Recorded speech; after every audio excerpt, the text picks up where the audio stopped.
students, I'm back with our next class. In today's class, we are going to discuss another of the two cell organelles involved in endomembrane system.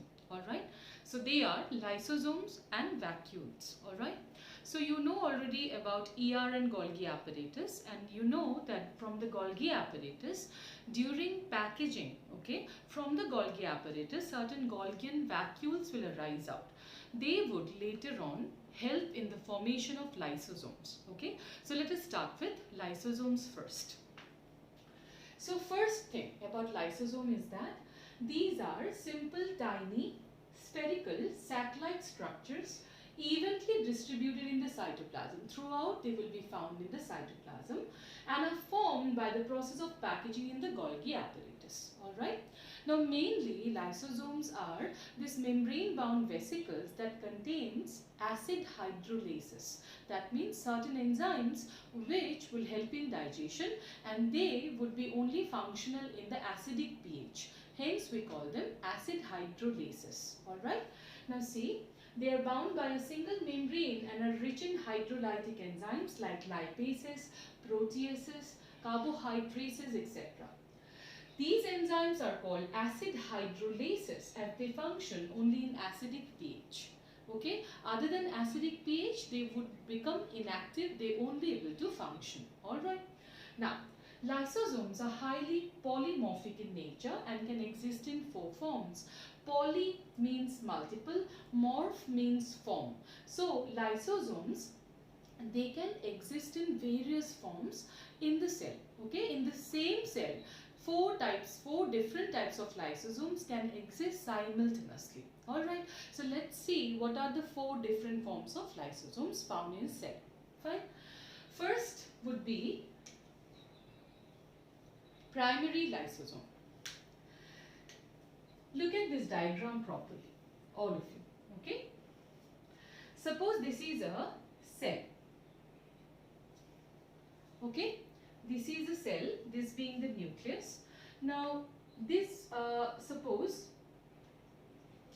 this is the Golgi complex, okay, and from the Golgi complex, certain Golgian vacuoles, they have arisen, okay, Golgian vacuoles have arisen, and they together would fuse to form a lysosome.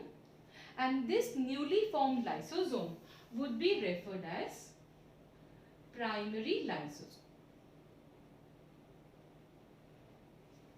Primary lysosomes, they consist of only enzymes, and that too in the inactive form. So, they contain inactive enzymes. Alright. Now, further what would happen, you see, a primary lysosome containing various enzymes, it might fuse with, suppose this is a phagocytotic vesicle. In the last class, we have discussed regarding the various types of transport that can happen across the plasma membrane, isn't it? So likewise, I told you about a process that's called endocytosis, isn't it? So if you remember, certain vesicles containing large macromolecules as food enters inside the cell, and that entering a process is called endocytosis. Okay, so suppose a vesicle containing food, okay, a phagocytotic vesicle, it is going to contain food. Now such a vesicle, it would first meet a primary lysosome, and eventually the primary lysosome and this phagocytotic vesicle containing food would fuse with one another, because after all the food has to get digested, isn't it? Food has to be digested. So for that, the lysosomes, they containing acidic, hydrolysis, that means acidic content. The lysosome consists of acidic material, isn't it? So if the lysosome bursts and releases its content in the cell cytoplasm, whichever part of the cell cytoplasm will come across this acidic material might undergo certain kind of damage. So that's why the lysosome do not rupture or burst and release their contents outside. Okay, rather a food containing vesicle should come and join with the or fuse with the lysosome. Only then the lysosome will be able to digest the food. Alright, so now what has happened? Both have fused together. Due to that, a vesicle has been now formed which contains two things, food, and all over it there would be now enzymes present, and these enzymes are active enzymes. They would now start the process of digestion, isn't it? So this is the second form of lysosome which is now participating in digestion. We call it secondary lysosome. Secondary lysosome is formed by fusion of a food containing vesicle and the primary lysosome. Alright, we also call secondary lysosomes to be food vacuole. You already know that certain of the organisms, you have learned already in the lower classes that they possess food vacuole where digestion takes place, isn't it? Like amoeba. So food vacuole is formed like this. Alright, so it is a secondary lysosome. Fine. Now see what would happen. After the digestion is completed, say digestion has been completed. Alright, so whatever simpler particles will be formed by digestion, they will diffuse and go into the cytoplasm. This particular simpler particles would be needed in the cytoplasm, isn't it? So they would diffuse and go into the cytoplasm. So what is left inside the lysosome now? Of course, some enzymes and certain undigested particles, certain things which are not required anymore. Undigested particles are present, isn't it? So this is now the third form of lysosome which contains the undigested materials, and we will call it tertiary lysosome, or we can also call it residual bodies. Alright, residual bodies. Alright, so these are the three forms of lysosome. Alright, primary lysosome is the newly formed lysosome. Alright, it consists of inactive enzymes. Then with the primary lysosome, when a food containing vesicle will come and fuse and digestion would begin, that would be secondary lysosome or food vacuole. And finally, when digestion is completed, all the simpler particles have diffused successfully into the cell cytoplasm. Now that the lysosome possesses undigested particles, it would be now known as tertiary lysosome or residual bodies. Understood the three forms? Now, there is another fourth form of lysosome as well. Suppose this is a cell organ, say a mitochondria. We are yet to discuss about mitochondria, but then eventually we'll discuss about it. So suppose this is a mitochondria which has worn out, means it is not functioning properly, it has become old. Alright, so the cell of course does not require it anymore, right, because it's not functioning properly. So what is to be done? The cell would rather want that this old mitochondria should be processed so that using the raw materials that will be obtained, a new mitochondria can be formed, isn't it? So what would happen now, you see? Many primary lysosomes, they will line up together. Okay, they would line up together and they would join together. Many primary lysosomes would join together because a single lysosome is going to be very tiny in comparison to the mitochondria. So alone it cannot do anything. So many primary lysosomes will fuse together and form a large vacuole which is large enough to engulf the mitochondria. Alright. So as it becomes large enough, we will call it a fourth form of lysosome, that's called autophagic vacuole. Alright, an autophagic vacuole will engulf all these worn out cell organelles and will digest it. Okay, and give or provide the cell with the raw material to manufacture new cell organelles. Alright, so what the lysosome is doing here is that it is eating up its own self, isn't it? It is killing or digesting a part of its own self. It is digesting a part of the cell where it itself belongs, isn't it? That's why, due to this feature or characteristic of the lysosome, lysosomes are also known as suicidal bags of the cell. Also, because they were recycling the worn out cell organelles, we can also call them recycling units of the cell as well. Alright, so these are the 4 different forms of lysosome. Newly formed primary lysosome, then digestion where occurs, that would be food vacuole or secondary lysosome. After digestion is completed, tertiary lysosome or residual bodies, and finally those lysosomes which will help to digest the worn out cell organelles, that would be autophagic vacuole. I hope all of you are clear regarding this, no confusion at all. So in that case, let's revise.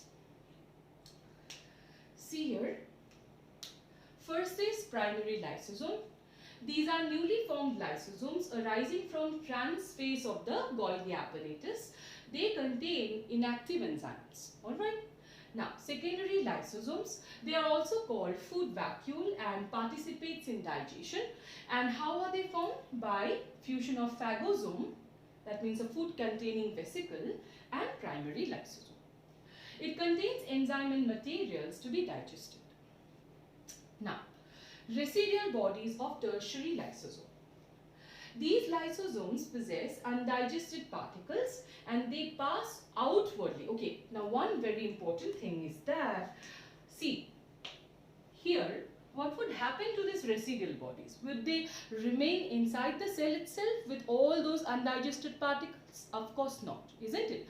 Those unwanted, undigested particles, they are excretory products or waste material of the cell, isn't it? So what eventually will happen, you see, the residual body would, it would simply migrate and fuse with the plasma membrane, and the plasma membrane will shift and form a pore here, through which all of these undigested particles will be released out from the cell. So as if the cell is vomiting out, isn't it? And this is what is called exocytosis or ephagy. Okay, we also call it commonly to be cell vomiting. Okay, the cell would release out all of these undigested particles out of itself so that it can remain free of waste materials. Alright, so see this, they pass outwardly. So these residual bodies, they pass outwardly and undergo exocytosis or ephagy. Sometimes they accumulate in the cells, bringing about aging. In case sometimes they would not be able to be released out of the cell, that would lead to cell aging as well. Alright. Not only that, sometimes if too much of accumulation of residual bodies occurs in a cell, that can cause certain kind of diseases in human beings like polynephritis. Polynephritis may cause in human due to over accumulation of residual bodies. Alright. Understood properly? Now, for the fourth and the last form, autophagic vacuole. They are formed by union of many primary lysosomes around worn out cell organelles and digest them by autolysis. Alright, so that is why they are called, because they are feeding up on their own cells or on the same cell in which they belong. It is the lysosomes are called suicidal bags of the cell. Alright. So that's all regarding lysosome. I hope all of you are clear about it. Now, next let's move on to the last cell organelle that is under the endomembrane system. That would be vacuoles. Now see, vacuoles, they are also membrane bound space found in the cytoplasm and contains various substances, that is water, sap, excretory products that is not useful to the cell. So now see, not every cell would possess every type of a vacuole. Vacuoles, they can be of various types according to what they contain, and they are found specifically in certain types of cells. Okay, so accordingly the vacuoles can be of 4 types. First is sap vacuole. Alright, now what is sap vacuole?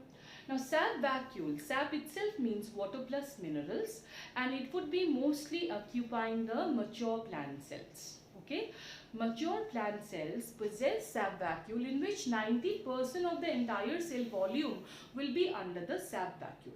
Alright, so it would contain water plus various dissolved solutes. Alright, and it occupies 90% of the cell volume in plants and remains surrounded by a semi-permeable membrane exactly similar in nature like the plasma membrane called as tonoplast.